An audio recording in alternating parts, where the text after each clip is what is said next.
Bismillahirrahmanirrahim. Assalamualaikum warahmatullahi wabarakatuh. Ya, ini jawaban salam akhir bulan begini. Ya, memang ada hubungan akhir bulan dengan ucapan salam. Maka ini panitia lain kali kalau bikin seminar di awal bulan. Itu beda itu. Ya. Alhamdulillah, assalatu wassalam ala rasulillah wa ala alihi wa sahbihi wa mawalah. Ashhadu an la ilaha illallah wahdahu la syarikalah wa ashhadu anna muhammadan abduhu wa rasuluhu alladzi la nabiyya ba'dah wa la haula wa la quwata illa billah wa ba'd. Ikhwatal iman, a'azakumullah jami'an, yang kami muliakan, kami hormati Ustadz Hamdi yang menjadi salah satu pengundang kami selaku kepala sekolah dari SMP ya, SD Luqmanul Hakim, juga buat para pengurus juga dari TAUD termasuk SMP dari Luqmanul Hakim ini, buat para asatid, para ulama yang juga hadir di kesempatan di pagi menjelang siang ini, serta ayah dan bunda yang alhamdulillah bisa bersama hadir di kesempatan pagi ini. Semoga Allah memberkahi kita semua yang hadir dan semoga kita bisa masuk surga bersama-sama semuanya. Amin ya rabbal alamin. Mau masuk surga nggak Bu? Mau sekarang atau nanti? Sekarang atau nanti? Saya aminkan. Kirain mau sekarang. Kalau sekarang saya langsung aminkan ya. Betul ya, mudah-mudahan kita semua diberikan usia yang panjang dalam ketaatan. Jangan buru-buru mau masuk surga ya. Orang yang punya misi hidup itu pengen buru-buru masuk surga, orangnya egois. Ya, dia harus berpikir mengajak sebanyak-banyaknya. Mengajak keluarganya, tetangganya, muridnya, mengajak sebanyak-banyaknya orang untuk masuk surga. Makanya kita mohon kepada Allah supaya diberikan usia yang panjang dalam ketaatan. Dan juga salam cinta kami sampaikan buat Ananda yang hadir, anak-anakku semua yang juga hadir, ada di belakang beberapa orang, bahkan di atas sana. Alhamdulillah, hadirnya mereka di dalam majelis ini, Masya Allah, itu adalah karunia Allah. Dan tugas kita tak pernah bosan saya ingatkan, bagaimana kita membangun kesan sebelum menyampaikan pesan. Anak-anak akan merasa bahagia untuk berulang kali datang ke majelis ilmu kalau setiap datang itu dia merasakan kesan. Karena ada rumus yang dipakai oleh para penjual, kalau kesannya baik, insya Allah repeat ordernya sering. Repeat ordernya anak-anak itu adalah kalau dapat kesan yang baik di majelis ilmu, nanti dia akan sering-sering mau datang. Mama, besok kalau ada pengajian aku ikut lagi ya. Papa, besok kalau ada pengajian aku ikut lagi ya. Kenapa dia ingin ikut? Karena ada kesan yang menyenangkan. Karena saat di majelisnya ustadznya menyambutnya, bapak ibu juga memperlakukan dengan baik. Ya, jadi kalau ada makanan dahulukan dulu anak-anak. Jangan ibunya mengatakan ini milik mama ya nanti ini. Ini tolong tahunya jangan dimakan ya, mama lapar. Jadi justru mamahnya, ayahnya justru berusaha menyenangkan dia. Kalau perlu habis dari seminar ini, dibawalah dia mampir sebentar ke Indomaret, beli Kinder Joy 5, ayo beli nak, silakan. Ya, nanti dia kebayang setiap ngaji dapat makanan, senang. Jadi besok-besok kalau udah remaja, yang direkam di dalam memori dia, pengajian itu tempat yang menyenangkan. Memorinya positif. Karena tugas utama orang tua adalah meninggalkan kenangan yang indah akan Islam. Tugas utama kita itu. Kalau kenangan indah itu akan dia peroleh masa kecil, di masa remajanya semangat dia. Ya, semangat dia untuk terus belajar. Karena itulah di antara tugas kita sebagai orang tua. Jadi jangan di majelis ini ada ancaman kepada anak-anak, diam, awas kau berisik, nggak boleh. Atau ngasih tugas, tolong kamu ya duduk sampai mama, kalau ustadznya ngomong dicatat, diposting di IG Instagram mama, jangan ya. Nggak usah ditugaskan bikin resume. Mau tidur silahkan, kalau ngantuk lelah tidur silahkan. Dia gelisah mulai teriak-teriak, kita berkorban sebentar, kita yang keluar, kita tenangkan, sudah tenang masuk lagi ke dalam. Saya tidak melarang mondar mandir untuk kepentingan anak yang sedang hadir di sini ya, insya Allah nggak apa-apa, karena ini perjuangan kita. Makanya alhamdulillah kalau kita sungguh-sungguh, insya Allah kita akan mendapatkan anak kita seperti yang kita harapkan dan kita doakan di pagi hari ini. Semoga mereka menjadi anak yang soleh dan solehah, menjadi pemimpin bagi orang-orang yang bertakwa ya. Rabbana hab lana min azwajina wa dzurriyyatina qurrata a'yun waj'alna lil muttaqina imama. Amin ya rabbal alamin ya. Udah doa berarti selesai. Belum ya, ini baru pengantar ya. Ayah dan bunda yang melakukan Allah, alhamdulillah saya bersyukur sekali, ini kali kedua diundang lagi Ustadz Hamdi di sekolah Luqmanul Hakim ya. Jadi ini agenda yang sempat tertunda dari bulan Januari atau bulan sebelumnya, Desember, saya tidak begitu ingat. Tapi alhamdulillah bisa hadir ya, karena kebetulan juga ada undangan di Padang. Jadi sempat ke Padang dulu, baru ke Medan, baru bisa kemari. Dan di kesempatan pagi ini kita mau membahas tema yang mudah-mudahan ini bahan muhasabah kita.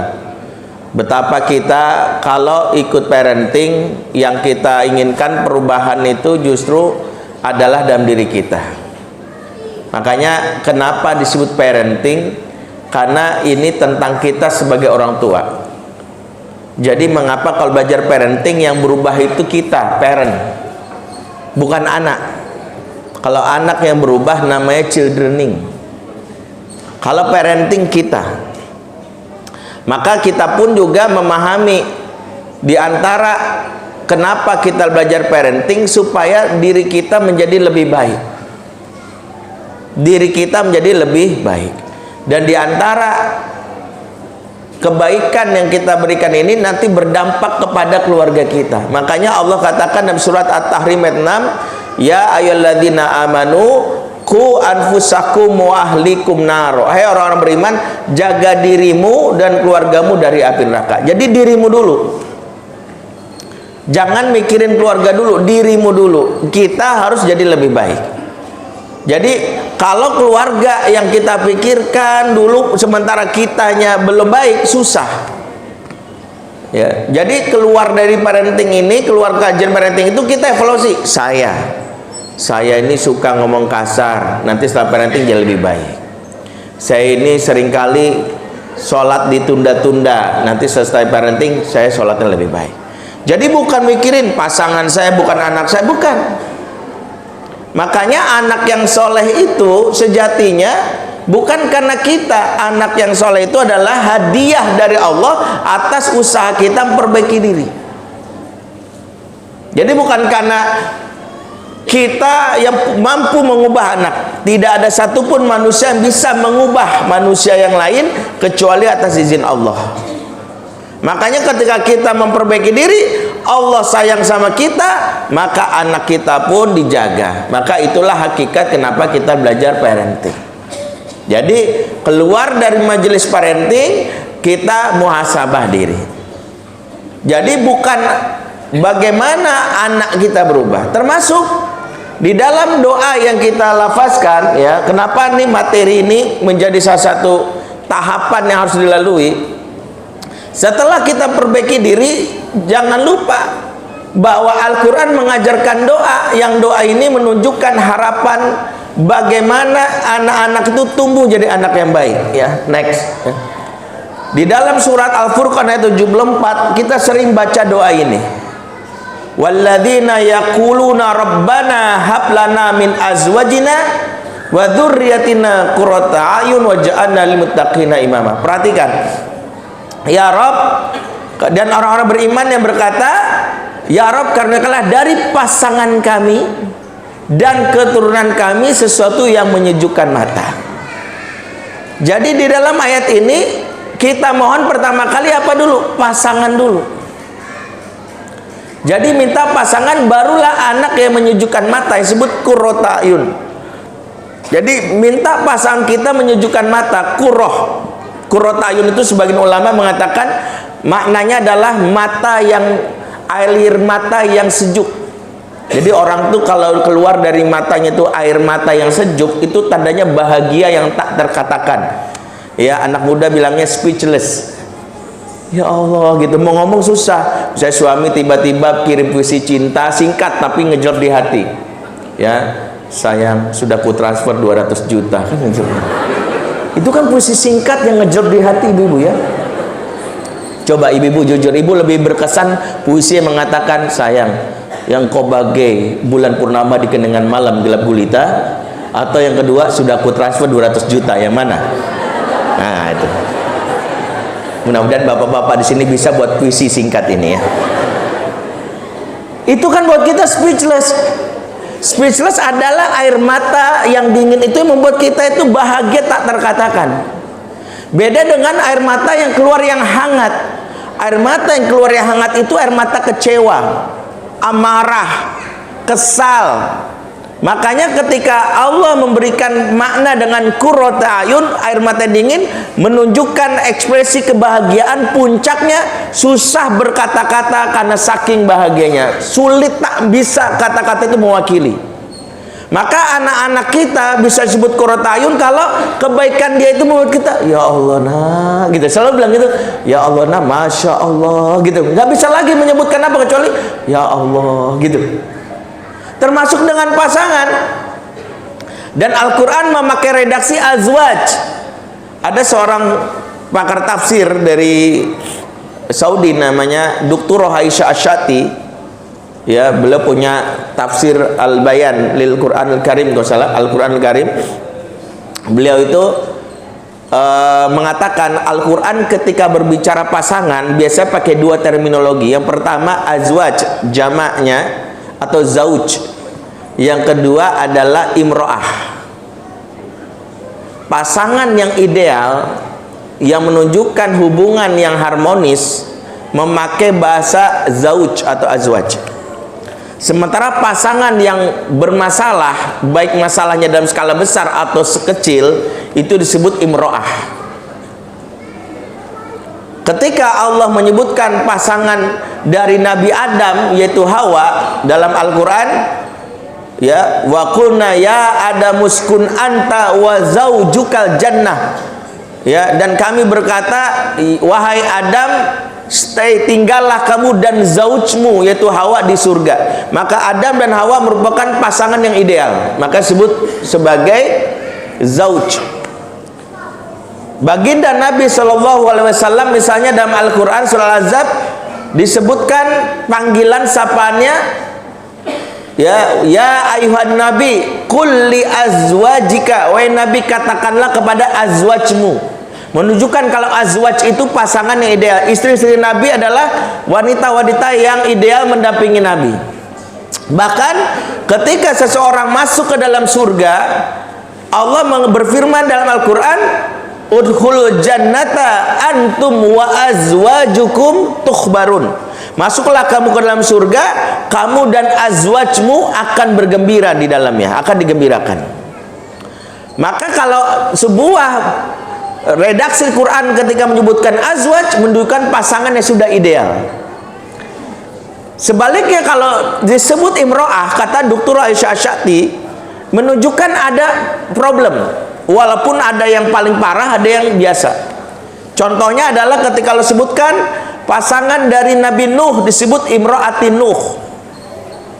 Nuh lelaki mulia, seorang nabi, istrinya kafir, makanya disebut imro'ah. Kalau pasangan itu disebut imro'ah, tanda ada masalah. Suaminya mulia, istrinya bermasalah. Begitu juga dengan Lut, disebut imro'ati Lut. Sebutlah Lut sebagai seorang nabi mulia, istrinya pendukung LGBT, maka sebut imro'ah. Atau sebaliknya, dari sisi istrinya mulia yaitu adalah Asia, gelarnya imro'ati Fir'aun. Imro'ah, Asia wanita mulia, Fir'aun laki kafir, maka disebut imro'ah. Kalau ada imro'ah menunjukkan tidak ideal. Kalaupun mereka kelihatan harmonis, tapi mereka di jalan salah, sama gelarnya imro'ah. Seperti Abu Lahab, sayasla naron zata lahab wamro'atuhu imro'atuhu. Imro'ah menunjukkan masalah. Jadi kalau sebut imro'ah, tanda bermasalah. Ya, walaupun harmonis, Abu Lahab dan istrinya kompak, tapi mereka ujung-ujungnya adalah di neraka. Atau imro'ah juga dialami oleh pasangan yang mereka sama-sama beriman, tapi istrinya menjalankan peran sendirian, seperti yang dialami oleh istrinya Imron. Maka dalam surat Al-Imran ayat 35-36 sebutkan wa idz qalat imro'ati Imron.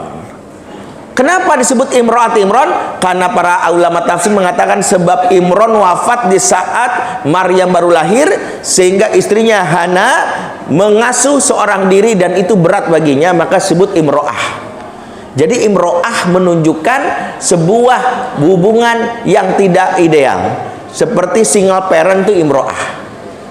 Atau imro'ah juga gelar bagi istri yang Allah uji dengan kemandulan yang menyebabkan suaminya memiliki perasaan kecewa terhadapnya, seperti yang dialami oleh Nabi Zakaria alaihissalam yang berdoa dalam surat Maryam ayat 5, wa imro'ati akiro, sementara imro'ahku mandul. Imro'ah, jadi imro'ah itu menunjukkan ada masalah.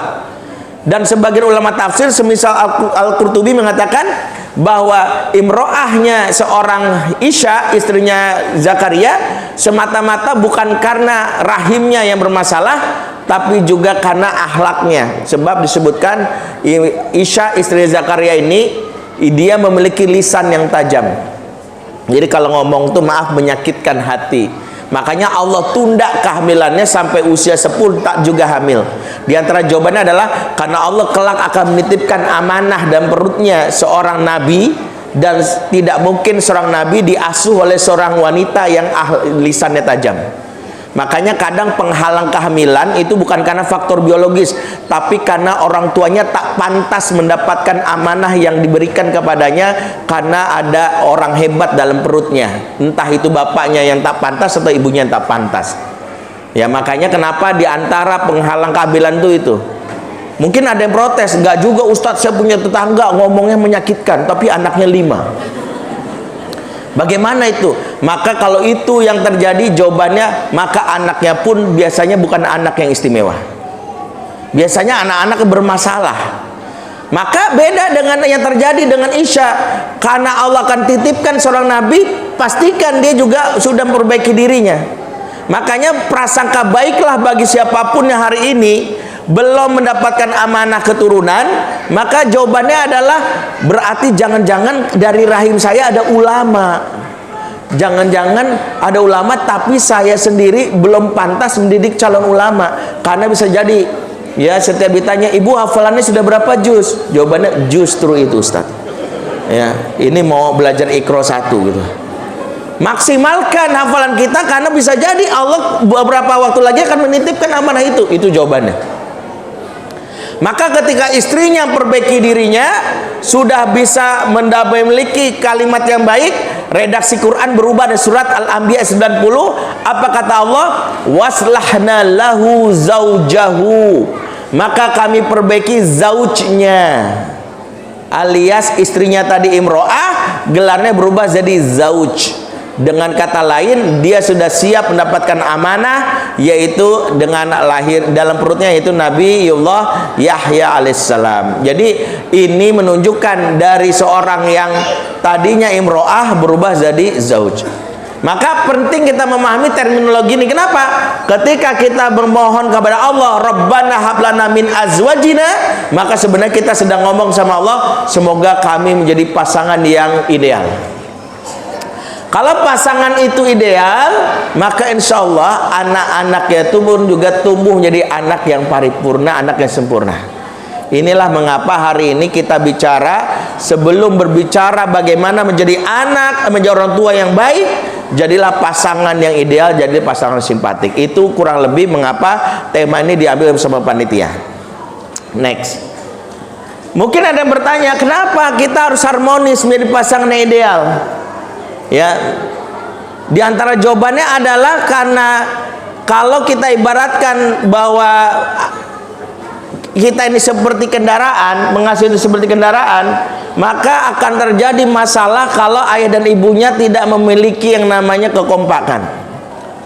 Ini menjadi salah satu problem dalam negeri ini. Saya berapa kali menangani kasus anak-anak bermasalah, akhirnya saya simpulkan 80% masalah anak bermula dari suami istri yang tidak harmonis. Pernah ada seorang ibu WA saya, Ustadz tolong saya Ustadz, anak saya kena makin narkoba Ustadz, tolong Ustadz bantu saya pengen konsultasi sama Ustadz. Saya bilang silakan ibu datang, dan saya mohon suami ibu juga ikut. Saya tidak ingin konsultasi sama ibu saja. Dia bilang, suami saya susah sekali Ustadz, dia kalau urusan anak selalu dia maunya saya aja. Saya kalau gitu susah, saya maunya ibu berusaha membujuk. Akhirnya hasil dibujuk-bujuk, suaminya mau datang, dan janjilah kami di suatu hari. Datanglah dia di sore hari, dia bilang saya izin cepat pulang dari kantor. Begitu dia datang ke ruangan saya, ruang konsultasi, saya baru salaman sama si bapak ini, ibunya duduk. Tanpa basa-basi si ibu ini langsung curhat. Ya Allah Ustadz, anak saya bukan sekedar make narkoba Ustadz, dia sudah jadi bandar. Dia sudah jadi bandar Ustadz. Suaminya tiba-tiba langsung memotong, kamu tuh lebay. Tahu lebay? Gak mungkin anak jadi bandar, mana mungkin masuk SMP jadi bandar, kau cerita kamu berlebihan. Si istrinya langsung protes, diam Pak, aku lagi curhat sama Ustadz. Kamu kayak ngerti masalah anak aja, cuman bisa bikin doang. Si suami masih terus, kamu pikir kamu doang ngerti masalah anak? Aku juga ngerti, cuman gak kayak kamu tuh bawel. Makanya anak gak betah sama kamu. Diam, nanti aja kita selesai di luar. Di depan saya bu, lagi mau anak. Akhirnya saya bilang gini, ya udah, maafin Ustadz, suami saya begini, selalu deh saya salahin. Udah tenang. Kita nggak ngomongin masalah anak. Saya mau tahu dulu masalah ibu dan masalah. Ibu sudah berapa tahun nikah? Saya tanya sama ibu ini. Sudah 17 tahun Ustadz. Gimana bu rasanya menikah sama suami? Ya mau gimana lagi, udah takdir. Ketika si ibu menjalani pernikahan, mau gimana lagi, udah takdir. Ini kita bukan bahas bab iman. Kita akhirnya memahami 17 tahun dia menikah, dia menyimpan emosi negatif, dan itulah tanpa sadar dibuang ke anak. Makanya banyak anak itu seringkali jadi korban dari sikap ibu yang bisa jadi tidak begitu baik, disebabkan hubungan dengan suami yang tidak beres. Padahal Quran sudah membuat isyarat dalam surat Al-A'raf 58. Apa kata Allah? Wal baladut thayyibu yakhruju nabatuhu bi'izni rabbih. Tanah yang baik akan keluar darinya tanaman-tanaman yang baik. Tanah yang dimaksud dalam ayat ini apa? Di antara makna tanah dalam Quran itu ibu. Dalam ayat lain Allah berfirman, nisa'ukum harthul lakum. Istri-istrimu ibarat harthun, tanah ladang tempat kau bercocok tanam. Kalau perannya sebagai istri disebut harthun, perannya sebagai ibu disebut baladun. Sama-sama tanah. Kalau tanahnya baik, emosinya baik, akan muncul anak-anak yang nyaman. Masalahnya gimana dia bisa mengurus anak dengan baik kalau setiap hari dia merasa ada beban emosi sama suaminya. Setiap gendong, nggak sengaja curhat. Jangan kayak bapak kamu yang susah dibilangin. Mbak kamu tuh dari dulu nyakitin mama terus. Orang lain makan daging, mama makan hati tiap hari. Tuh anak kebayang, ya Allah, kok jadi curhatnya sama saya. Jadi anak-anak itu dia dapat curah emosi negatif, yang lebih fatal. Ibu yang tidak bisa mulai emosinya, ujung-ujungnya stres, depresi. Dan ini yang terjadi dengan fenomena beberapa tahun belakangan.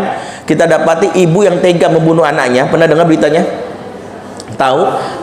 Yang terbaru 2 bulan November, walaupun tidak diangkat media, itu di daerah Banjarmasin, bulan November 2022, seorang ibu membunuh anaknya gara-gara nggak mau makan siang.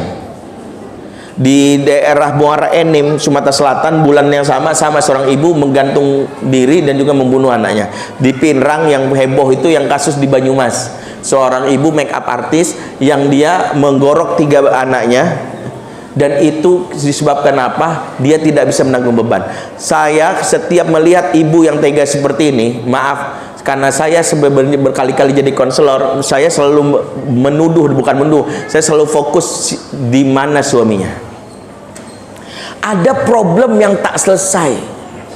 Makanya gimana anak bisa mendapatkan kebaikan dari ibunya, kebaikan bapaknya, kalau bapak ibunya menyimpan masalah yang tidak selesai. Nikah tapi pura-pura bahagia, itu nggak bisa. Anak melihat bahasa tubuhnya itu beda.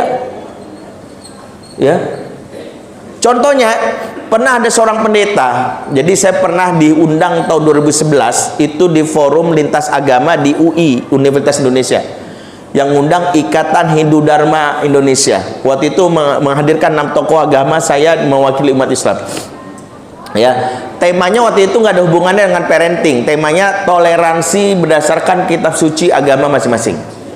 Waktu itu dari pendeta hadir, Romo Katolik, pedanda dari Hindu, biksu dari Konghucu juga hadir. Di antara tokoh agama ini ada satu dari Sumatera Utara, namanya Bernard Sirait, pendeta yang umurnya lebih senior dari kami-kami. Rata-rata waktu itu umur saya belum 40, waktu itu dia sudah 50 umurnya. Jadi selesai kami ngisi seminar, diajaklah foto bersama gitu. Saat sesi foto dia basa-basi gini, Pak Benri ini selain jadi ustadz apa pekerjaannya? Saya bilang, saya ini konselor anak dan remaja. Kemudian dia bilang, konselor anak, Bapak berarti bisa menangani anak? Ya alhamdulillah dari 2002 saya terbiasa menangani kasus-kasus anak. Oh boleh saya minta nomor Bapak? Ya udah saya kasih nomor saya. Saya dulu mikirnya ini basa-basinya misionaris begini. Ya minta nomor, ada misi lain. Setelah itu saya lupakan kejadian itu karena saya pikir bukan hal yang mengesankan. Sampai 2 bulan kemudian, awal Januari 2012 saya diundang seminar di Bali. Waktu itu jalanan di Denpasar lagi crowded karena lagi macet karena pembangunan jalan tol. Jadi saya diundang panitia, baru dijemput persis waktu masuk mobil, tiba-tiba ada telepon masuk yang nggak saya kenal, belum apa-apa sudah langsung tanpa basa-basi langsung, Pak Benri, ya, kayak orang marah itu, saya Sirait dari Medan, mau tanya sama Bapak konselor anak kan? Dia bilang, ini siapa nih, orang nggak sopan sekali. Ya, saya bilang, Bapak ini siapa gitu? Saya ini pendeta. Iya siapa? Pendeta mana? Ini kita pernah ketemu di UI, ingat gak? Oh ya saya ingat. Ada apa Pak Pendeta? Begini Pak, saya usir anak saya pagi ini, umurnya 21 tahun. Saya tanya, kenapa Pak? Anak saya ini biang kerok, masalah. Dari dulu mabok-mabokan, berjudi, berzina, ada saja yang dilakukannya, bikin malu. Saya ini tokoh masyarakat, tapi dia bikin kelakuan kurang ajar.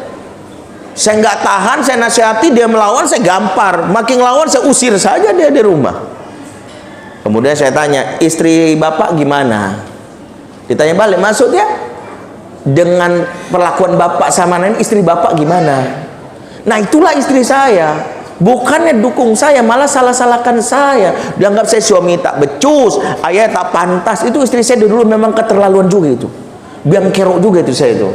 Mentang-mentang dia anaknya para petinggi, mentang-mentang dulu IPK kuliahnya lebih tinggi dari saya. Dulu kalau misalnya saya menentukan nama, dia lebih dominan daripada saya. Dia memang lebih pintar dari saya. Panjang Bapak ini cerita, 45 menit kurang lebih dia nelpon, 48 menit.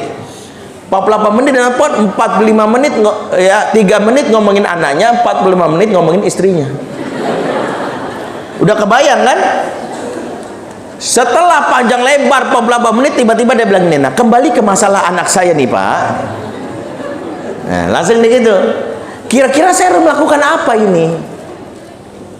Terus dia bilang gini, saya langsung gini, Pak Bernard, Pak Sirait, sebenarnya masalah Bapak nih sama anak atau sama istri? Terus dia bilang, maksudnya Bapak sadar tidak 48 menit Bapak nelpon saya lihat nih di handphone saya dalam perjalanan menuju hotel, belum sampai juga ini. 3 menit pertama kurang lebih Bapak bicara anak Bapak yang mengesalkan itu, sisanya istri Bapak itu. Jangan-jangan masalah bapak dari dulu sama istri, larinya ke anak. Gimana menurut bapak? Dia diam. Halo, saya tanya. Halo, nggak ada jawaban. Saya pikir, aduh, blank spot apa hilang sinyal. Halo, halo. Tiba-tiba di ujung suara muncul suara agak berat gitu. Ya. 25 tahun saya nikah, baru ada yang menyadarkan saya kalau saya dari dulu bermasalah sama pasangan saya. Pantas anak saya kurang ajar sama saya. Lah, ibunya sering membantah saya di depan mata dia. Pantas anak saya sering kali kasar sama mamahnya. Saya sering kali gampar mamahnya depan mata dia. Pak Bendri, terima kasih, puji Tuhan, semuanya dicuan cabang gitu. Saya tahu apa yang harus saya perbaiki. Ditutuplah telepon, sampai sekarang nggak nelpon lagi. Ya. Saya nggak tahu udah cerai apa belum, saya nggak tahu. Tapi dari situlah saya menyimpulkan, ini satu di antara banyaknya fakta, banyak di antara kita nih yang melupakan sebenarnya, jangan-jangan anak tak hormat sama bapaknya karena ibunya sendiri jadi the marketing bapaknya. Mah, papa jangan ngomong bapak. Udah dulu, kamu tuh ngomong bapak tiap-tiap aja ditipu mulu sama bapak kamu. Ya, gak usah lah mikir-mikir bapak kamu tuh. Tuh, sama, pak kata mama bapak gini, mama kamu kan stres. Dari dulu itu bapak ketemu di pinggir jalan, bapak nikahin aja itu. Kasihan aja sama dia. Susahnya anak hormat sama ibu karena bapak yang mengatakan yang jelek, begitu juga. Ini pada saat nikah, apalagi pada saat cerai, lebih parah lagi. Maka diantara ada perceraian yang Allah ingatkan dan sering dilanggar oleh para mantan suami istri mantan istri adalah dalam surah Al-Baqarah 237. Allah mengingatkan apa?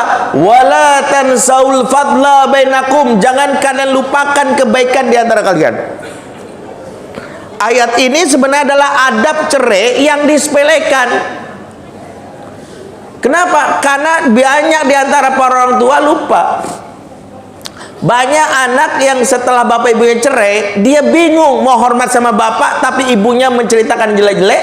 Mau hormat sama ibu, bapaknya berkelawanan juga seperti ibunya. Maka Allah ingatkan, jangan lupakan kebaikan. Makanya mantan istri ada, mantan suami ada, mantan ibu, mantan bapak tak ada. Makanya jangan merasa bangga kalau anak membenci salah satu dari orang tuanya dan kita merasa dibela. Contoh ya, anak bilang gini, mama tenang aja mah, kalau aku sudah besar aku bunuh papa. Terus mamanya, makasih anak, kamu dukung mama. Jangan merasa bangga. Kenapa saya katakan jangan merasa bangga? Dua yang akan terjadi sama anak. Satu, kita sedang mendukung anak durhaka sama orang tuanya. Sejahat apapun bapaknya, anak tak boleh melakukan tindakan yang akan menjerumuskan dia ke neraka. Maka ibu yang seperti ini, maaf, bukannya dia merasa nyaman, justru berkontribusi membuat anak masuk neraka. Karena tidak ada satupun alasan yang kita lihat dari dalil bahwa kejahatan orang tua boleh dibalas dengan kejahatan, nggak ada. Sejahat-jahatnya dari seorang ayah dari yang namanya Ibrahim, yaitu Azhar, karena dia pembuat patung, Ibrahim tetap memanggil ayahnya ya abati, wahai ayahku sayang, lembut sekali. Itu yang pertama. Yang kedua, ketika ibu mendukung anaknya memusuhi ayahnya, penting untuk dicatat, tidak ada satupun anak yang tak rusak jiwanya yang membenci salah satu dari kedua orang tuanya. Saya konselor anak dan remaja menemukan anak-anak yang berpeluang jadi gay, LGBT. Tahu LGBT? Bukan lelaki ganteng bininya 3, bukan. Gay itu lesbian, gay, biseksual, transgender, terus susah gay. Catatan saya atas banyak kasus yang saya tangani bermula dari anak yang benci sama bapaknya.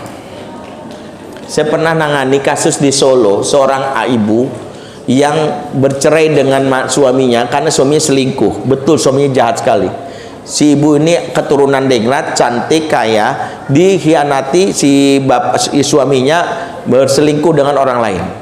Akhirnya dia marah, keluarganya suruh menggugat cerai. Menanglah dia di pengadilan semua gugatan, mulai dari hak cerai, hak harta gono gini, hak pengasuhan, menang dia.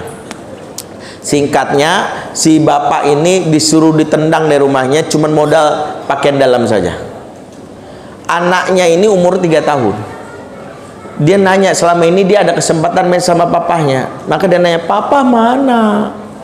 Ibunya saking masih emosinya bilang gini, jangan nanya papa, bapakmu ASU, tahu? Nah, tahu ya? Ya, bapakmu ASU. Setiap hari caci maki ibunya terhadap bapaknya sampai kepada si anak. Saya saat datang ke sana, anaknya sudah usia SMP dan anaknya menyatakan ke saya kalau dia gay. SMP sudah mengatakan, saya nggak suka sama laki-laki, saya perempuan, saya sukanya sama laki-laki. Di antara jawabannya adalah dia menolak dirinya jadi laki-laki karena bagi dia laki-laki itu jahat kayak bapaknya, dan dia tahu bapaknya jahat dari lisan ibunya. Maka mengapa masalah suami istri ini itu jangan diremehkan. Itulah mengapa sebenarnya materi seminar ini materi dasar.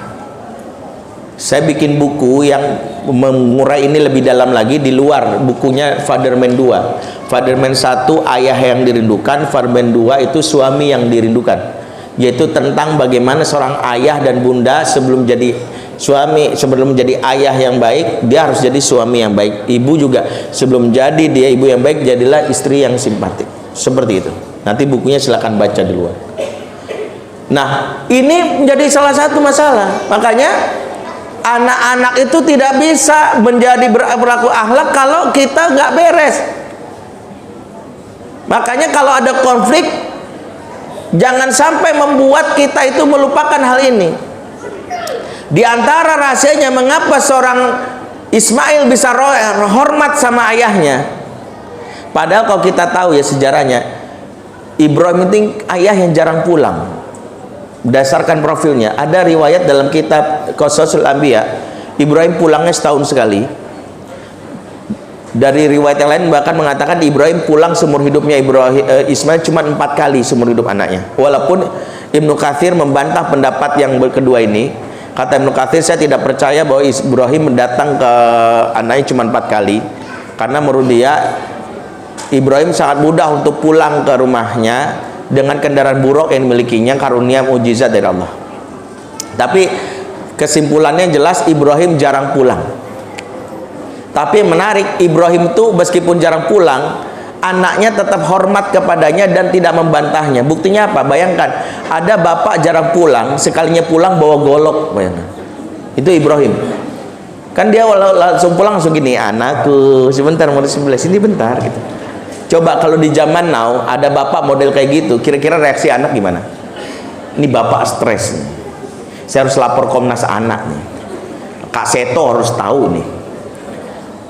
Ismail enggak, bapaknya pulang langsung menawarkan dirinya, ini arafil manami ani azbauka. Bayangkan pulang langsung minta menyembelih.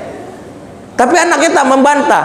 Kenapa bisa Ismail begitu mudah diajak pada ayahnya? Karena rasa kagum kepada ayahnya lewat lisan ibunya. Di antaranya adalah dalam sebuah riwayat, Ismail pernah nanya sama ibunya tentang siapa bapaknya. Man abi ya ummi. Bu, ayahku itu siapa sih? Maka jawaban dari seorang Hajar adalah, inna abaka siddiqon nabiyan wal imamul muwahhidin. Sesungguhnya bapakmu seorang nabi yang jujur dan pemimpin orang-orang bertauhid.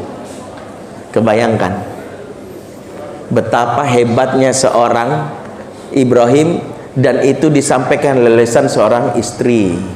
Makanya bapak-bapak di sini kalau pengen jadi ayah yang baik di tengah kesibukan, jangan langsung bicara anak, pastikan istrinya bahagia dulu. Maka di sini berlaku happy mom, happy children, happy wife, happy life. Ya. Jadi abis ini tanyakan sama istri dulu, kamu bahagia nggak nikah sama aku? Kalau istri bilang gini, ya bahagia sih gitu. Pahami bahasa tubuhnya. Karena banyak bapak-bapak gara-gara ini ikut kajian saya salah paham. Ingat kata Ustadz Bendi, jangan cerita jelek-jelek tentang aku, yang baik-baik. Akhirnya ibu cerita yang baik tapi bahasa tubuhnya nggak sinkron. Dia bilang, mana bapak kamu baik banget, baik banget. Tahu nggak orang lain makan daging? Ya, mau tahu nggak orang lain kurus karena Herbalife? Kalau mama, this is my life.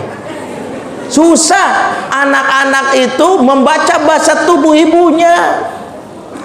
Makanya diantara yang harus diperiksa, bagaimana bahasa tubuh suami istri ini penting dikelola.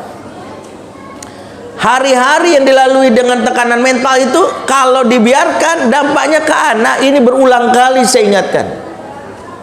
Makanya habis ini bicaralah di hati ke hati. Sudah berapa lama nggak berduaan? Setelah anak sudah 5, 6, kadang-kadang sudah kita tidak lakukan lagi yang namanya berkencan berdua. Nabi sesibuk-sibuknya punya waktu berdua. Bahkan Nabi melakukan apa yang selama ini bapak-bapak jarang lakukan, yaitu apa? Sunnahnya bicara, ngobrol sebelum tidur. Dalam hadis riwayat Muslim, Rasulullah mengingatkan bagaimana perlakuan Rasulullah pada istrinya, dan ini sampai ke Abdullah bin Abbas pada saat beliau nginap di rumah bibinya Maimunah. Maimunah adalah bibi dari Abdullah bin Abbas yang juga adalah istri dari baginda Nabi. Apa kata Abdullah bin Abbas? Bitu inda khalati Maimunah, saya nginap di rumah bibi saya Maimunah. Apa kata Abdullah bin Abbas? Kana Rasulullah sallallahu alaihi wasallam yatahadas ma'a ahlihi tsumma raqada. Rasulullah SAW senantiasa ngobrol sama istrinya baru tidur.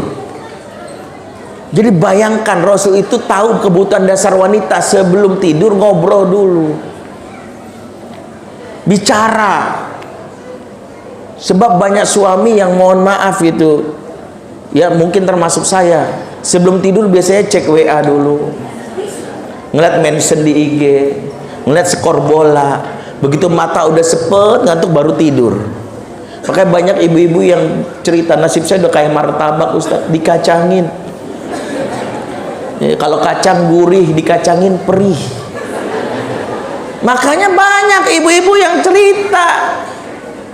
Banyak bapak-bapak yang gak siap dengarkan bicara. Waktu berdua bapak itu biasanya kalau syahwatnya lagi tinggi baru deketin istri. Ini yang membuat istri merasa gak dipahami. Maka diantara praktekan Nabi bicara. Sebab wanita itu yang sehat jiwanya butuh 20.000 kata per hari. Tuh, bayangkan. Ibu-ibu tuh kalau mau sehat butuh 20.000 kata per hari bu bicara. Maka ibu-ibu kalau mau aman jadi penyiar radio ya, atau MC lah. Guru TK bagus juga tuh, guru TK. Kalau ibu nggak sampai 20.000, bahasa tubuhnya nggak nyaman. Jadi bapak-bapak jangan GR. Enggak juga Ustadz, istri saya pendiam. Saya katakan kepada para suami, sejatinya tidak ada wanita pendiam. Yang ada adalah wanita yang terluka hatinya.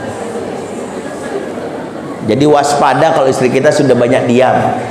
Saya kalau ngomong sama istri dan diam itu bahaya. Umi udah makan belum? Udah. Makan apa? Ayam. Ayam apa? Goreng. Beli di mana? KFC nanya mulu sih. Ibu kalau ngomongnya patah-patah gitu lagi sakit.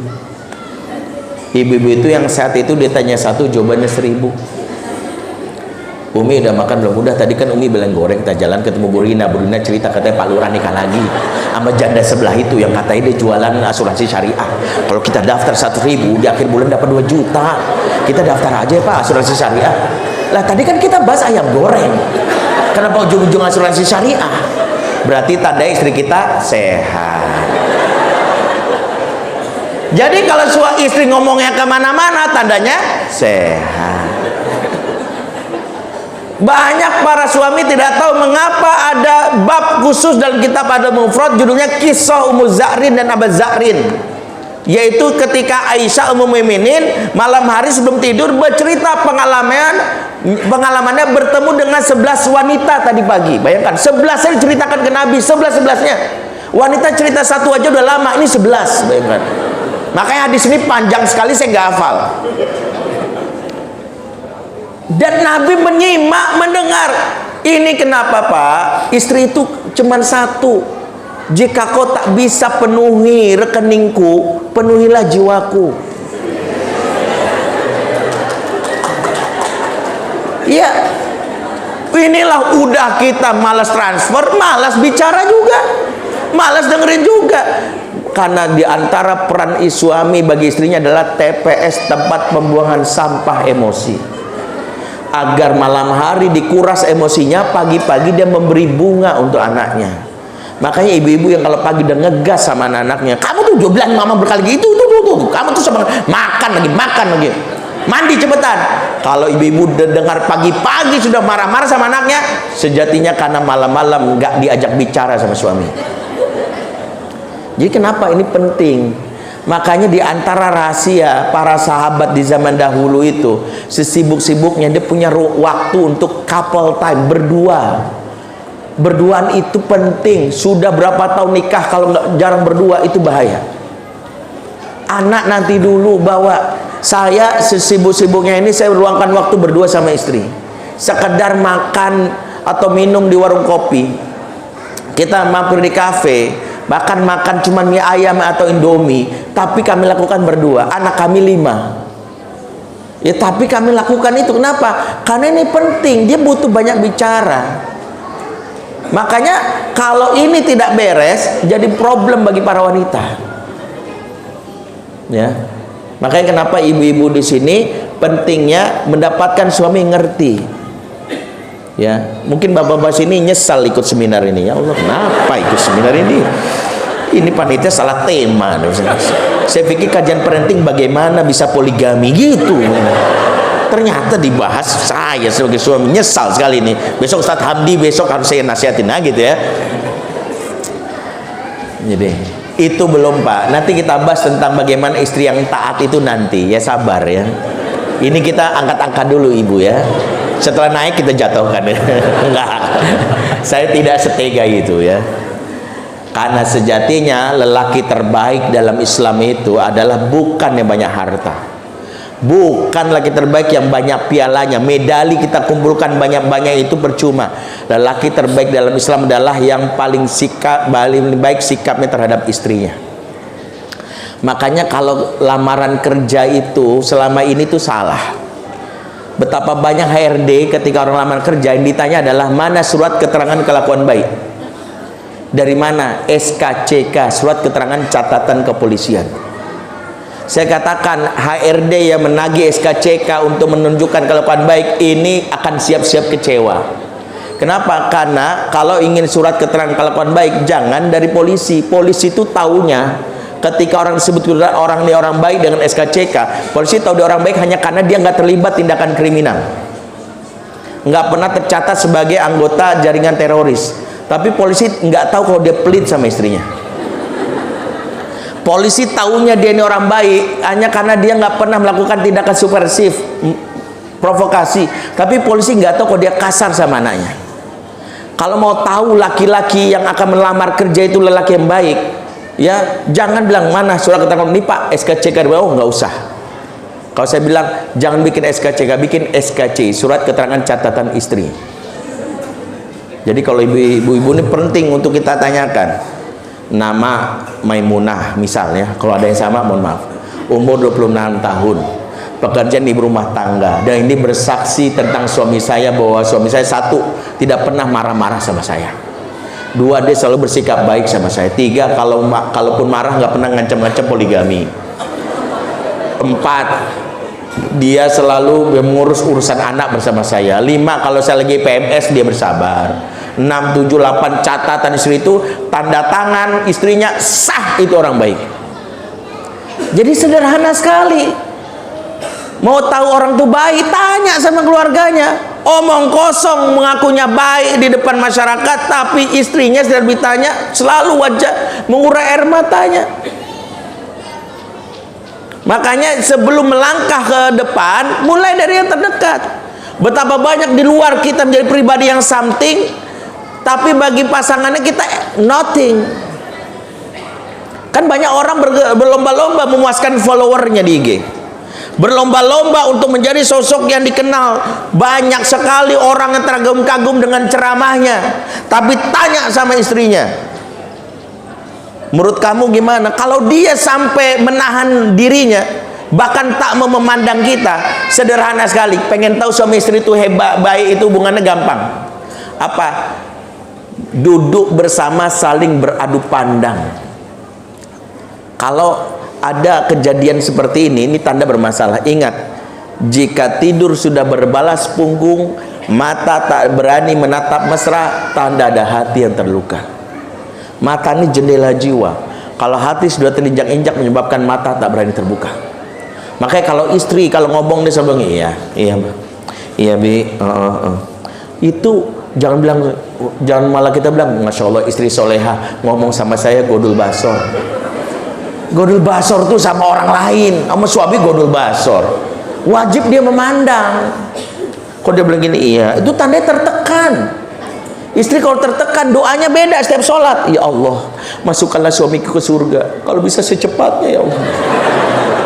Didoain masuk surga. Masalahnya secepatnya ini. Ya, kita kan masih penasaran 2024 siapa capresnya kan gitu ya. Makanya didoain masuk surga. Janganlah buru-buru. Kita ini harus berusaha berusia panjang. Jadi jangan sampai seperti itu. Nah, makanya kenapa kalau suami istri itu bertengkar, harmonis dampaknya ke anak. Tidak harmonis dampaknya ke anak. Ya. Makanya diantara yang harus kita mulai adalah bagaimana sebelum nikah sudah ada panduannya. Next, ya. Di antara panduan apa? Menikah memiliki visi misi yang sama dengan pilihan yang diajarkan Nabi. Inilah salah satu mengapa nikah itu bukan sekadar dia cantik, bukan dia sekedar apa, tapi yang paling pondasi ada prinsip yang sama. Dan itulah awal dari harmonisasi seseorang. Tunkahu nisa'u li arba'ah, kata Nabi. Wanita dinikahi karena 4 hal. Limaliha, walihasabiha, walijamaliha, walidiniha. 4 itu. Bagi seorang perempuan juga menikah laki-laki karena 4. Karena hartanya, karena kedudukannya, karena kecantikannya, dan karena agamanya. 4 yang kita pilih. Kalau dapat 4-empatnya beruntung. Beruntung sekali itu. Udahlah dia cantik, kemudian anak keturunan Raja Salman, ya udah gitu anak tunggal pula, bapaknya kena stroke, aduh bahaya. Bersyukur sekali hartanya udah nggak habis 20 turunan, udah gitu hafal Quran 30 juz, hafal Sahih Bukhari dan Muslim 10.000 hadis. Ya, permasalahannya adalah dia mau nggak sama kita kan gitu ya. Ada 4 wanita ini, ada ustadz masalahnya nggak mau sama antum, kalaupun mau muntahan gitu ya. Maka kalau nggak dapat 4-empatnya, pilih yang paling utama, yang baik agamanya. Karena kalau cantik nggak baik agamanya, bikin stres pada suami. Ada seorang ikhwan yang dia nggak mau pakai kaidah ini, dia naksir sama dia seorang lelaki soleh, tapi salah dalam memilih pasangan. Ya mungkin karena dia lulusan agama, dia bilang males saya kalau nanti punya pasangan yang agamanya sama saya, ntar kita beradu argumen dalil gitu, katanya gitu. Dia cari istri yang mohon maaf entah di khilaf atau apa, wanita yang dari sisi penampilan aja sejak awal saya kaget, tidak berbusana muslimah, tapi dipilih cantik kata dia. Tapi akhirnya diceraikan setelah 2 tahun. Kenapa? Nggak bisa dia nahan cemburunya. Istrinya selalu posting fotonya, dikomentari, aduh cantik sekali sih, siapa yang punya, aduh seksi, maaf mbak belahan dadanya liatin dong, seperti itu. Gimana suami nggak cemburu? Setiap ditegur, kamu tuh gimana sih kalau gini, followerku nggak ada yang mau sama aku gitu. Betapa tersiksanya dia punya istri yang cantik, justru menekan batin dia. Karena bukan patokan itu, berantemnya itu karena hal sepele ini. Beda dengan wanita yang dia sudah jadikan patokan agamanya. Berarti kalau wanita patokan agama berarti jelek? Nggak juga. Boleh kita yang cantik, tapi pastikan agamanya baik.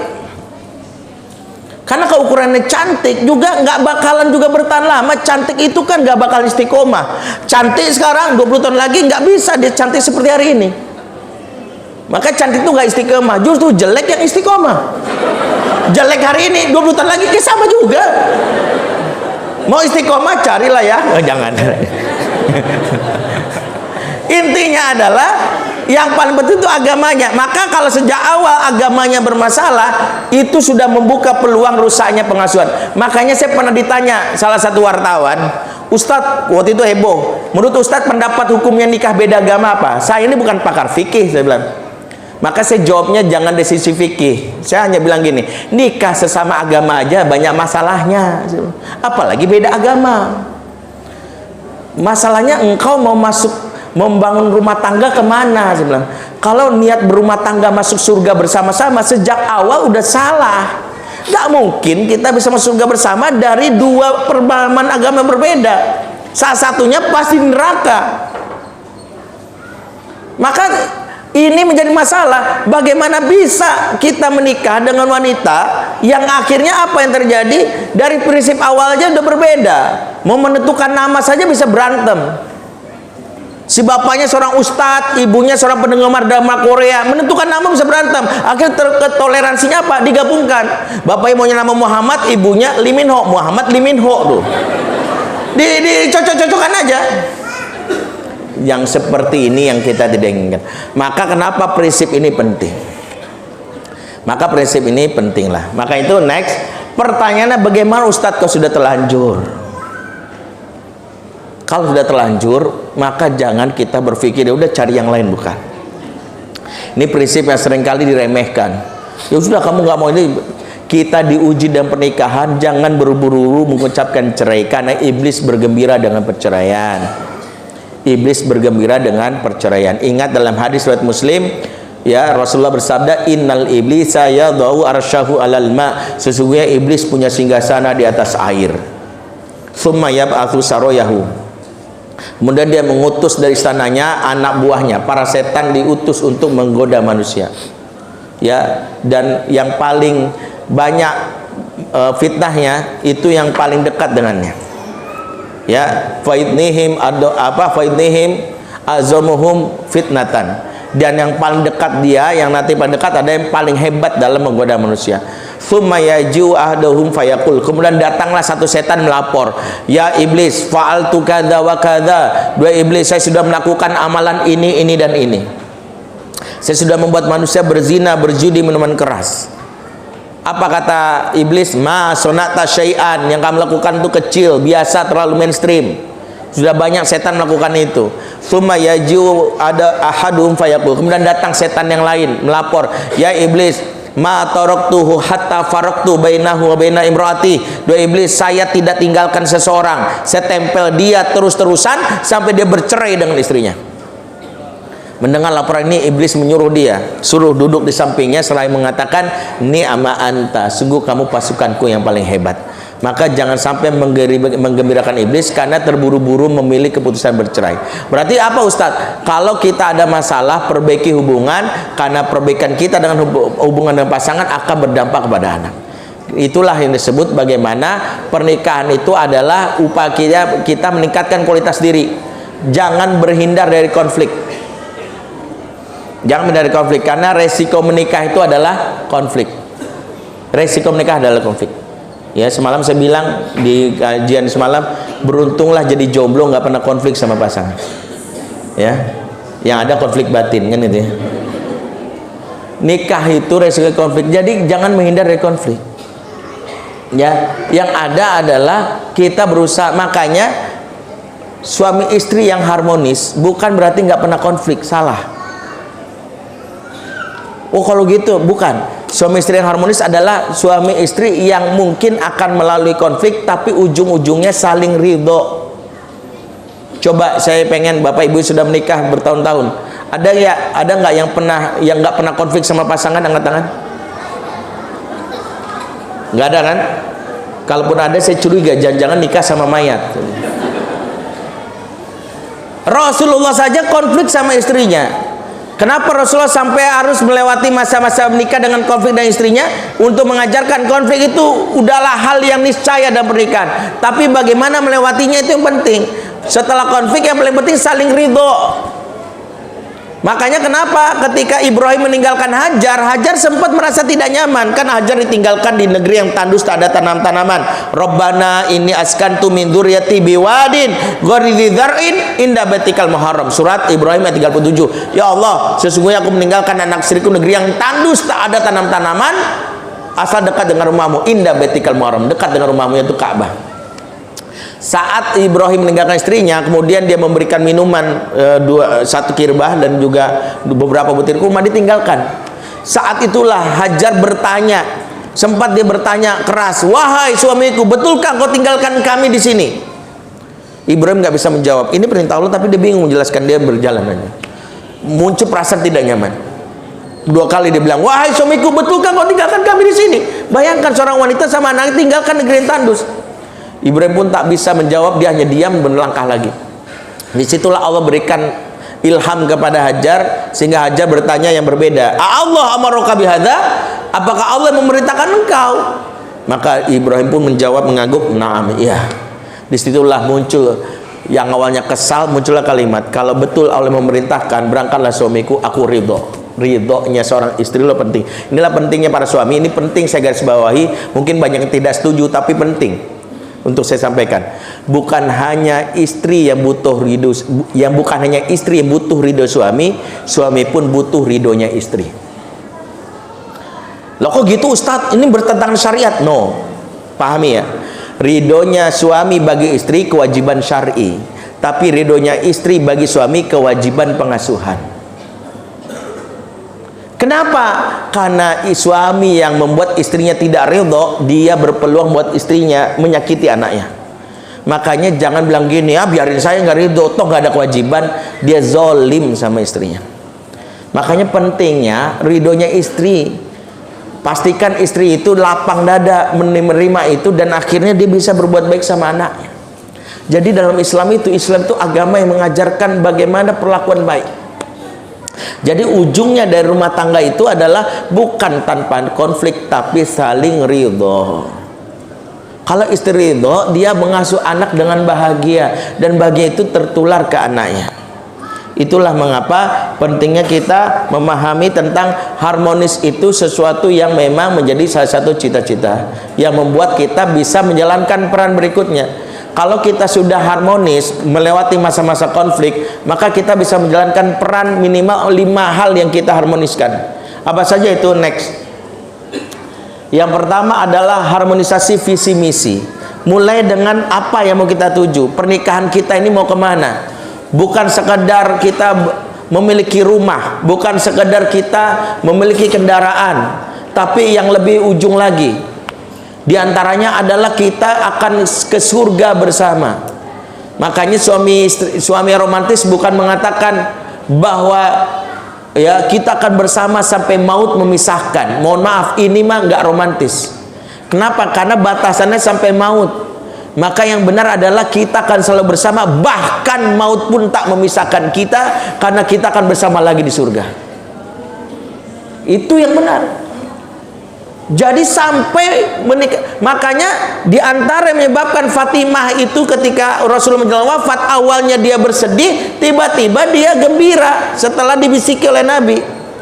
Membuat para sahabat yang melihatnya bertanya heran. Awalnya nangis tuh Fatimah, begitu bahagia. Maka setelah itu Fatimah bercerita, ayahku membisikkan telingaku, tak lama lagi ajalnya datang.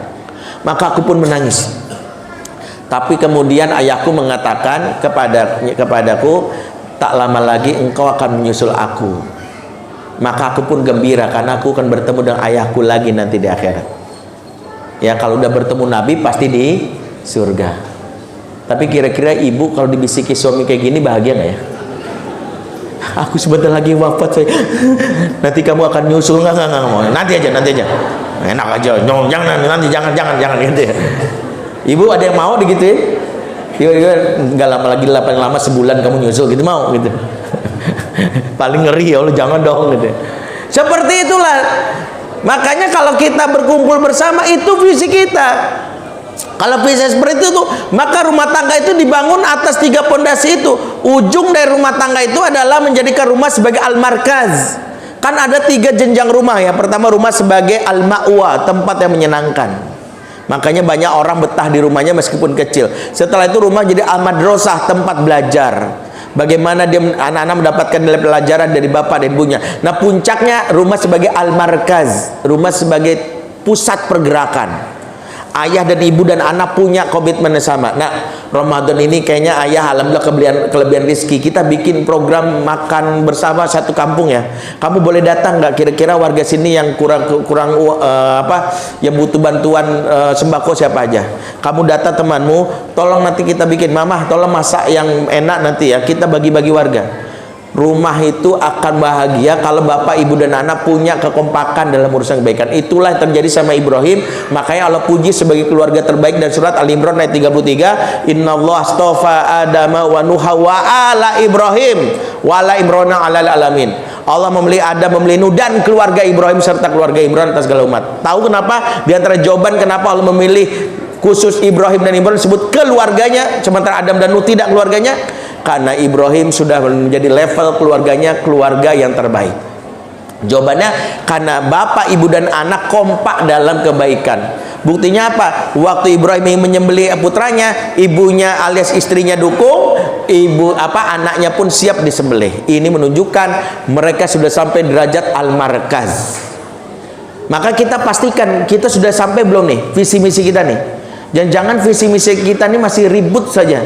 Tentang nyokolain anak begini, aduh gimana berantemnya kita tuh belum selesai karena visi misinya belum selesai.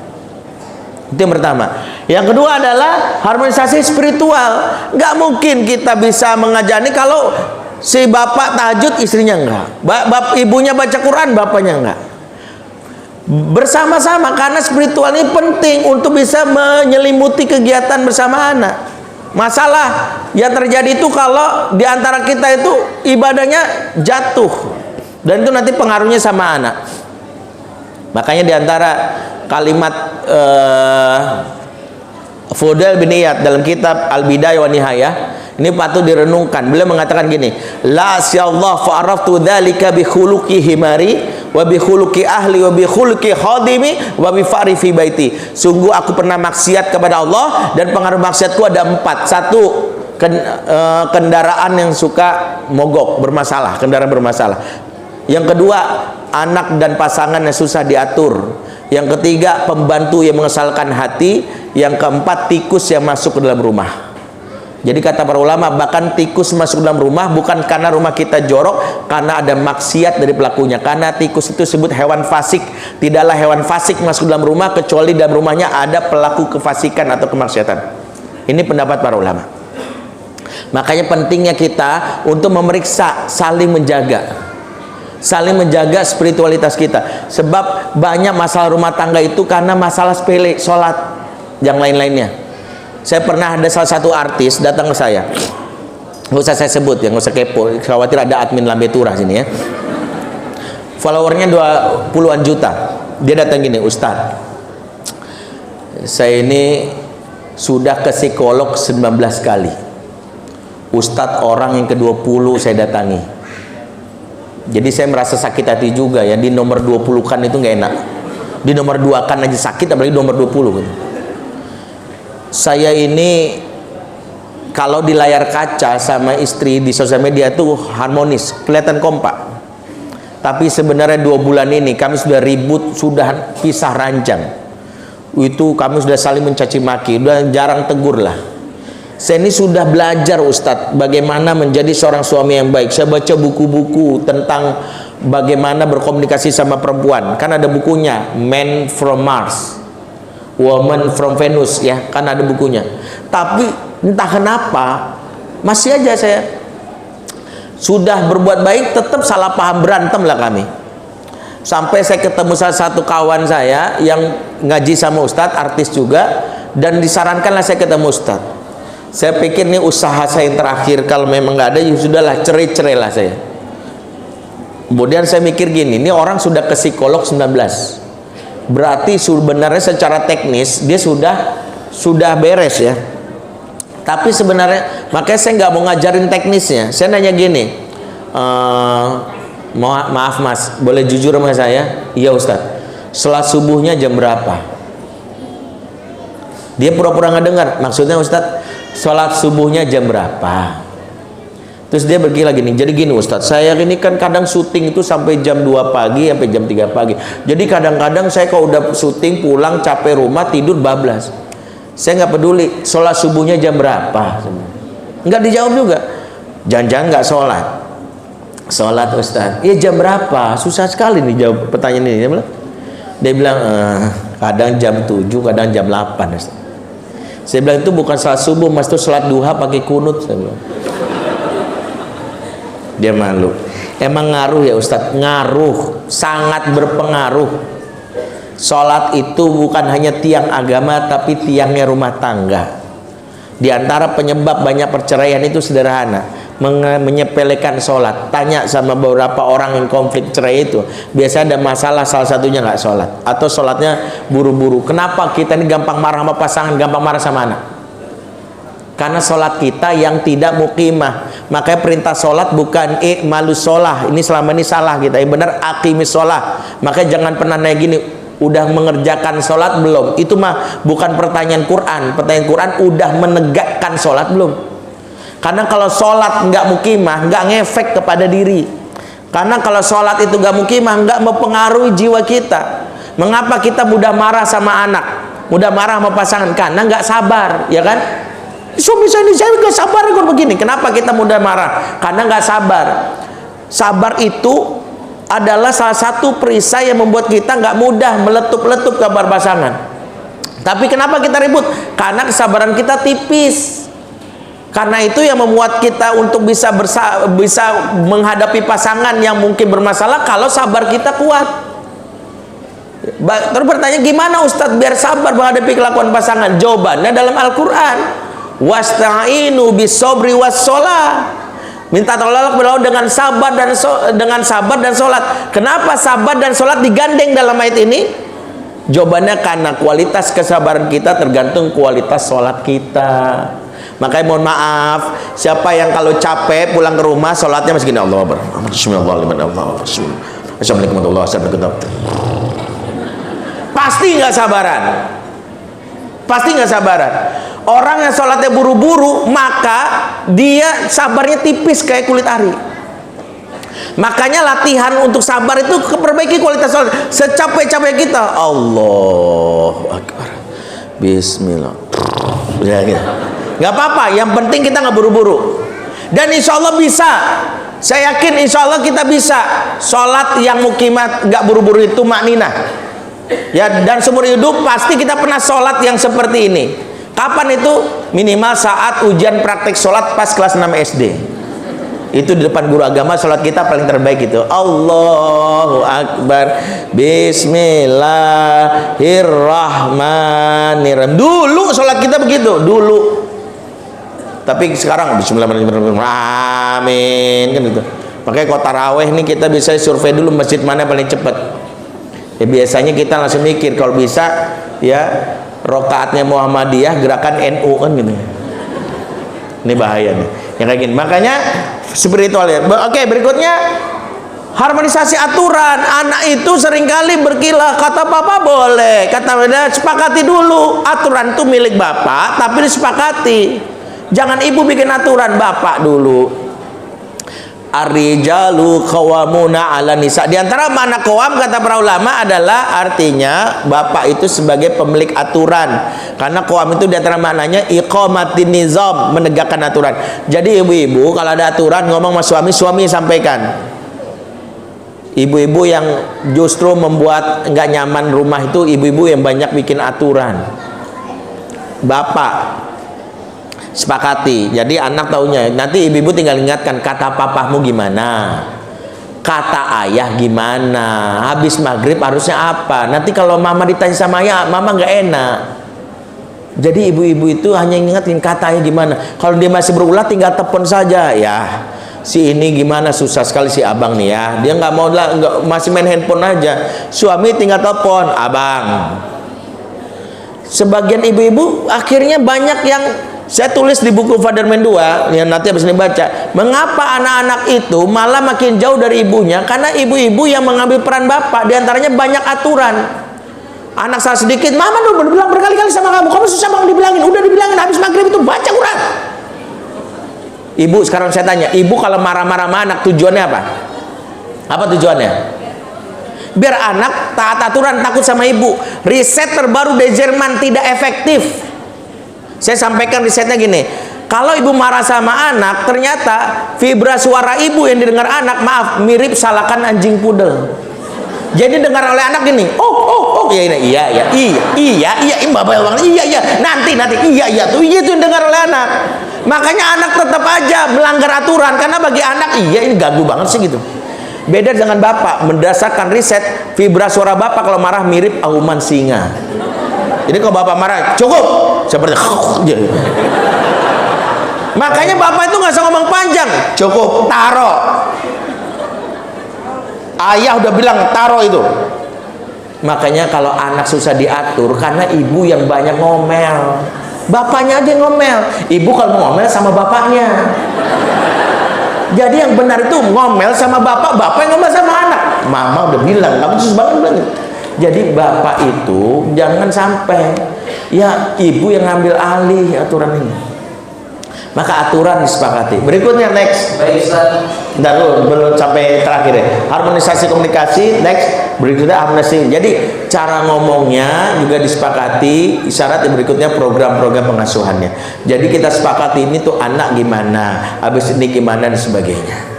Ya, itu mungkin di sesi ini untuk kita pahami mengapa kita jadi pasangan harmonis minimal sampai ini. Nanti sesi berikutnya kita akan bahas step-step yang ada dalam Al-Quran yang bisa kita diskusikan. Ya, mudah-mudahan bermanfaat. Nanti diserahkan lagi MC. Assalamualaikum warahmatullahi wabarakatuh.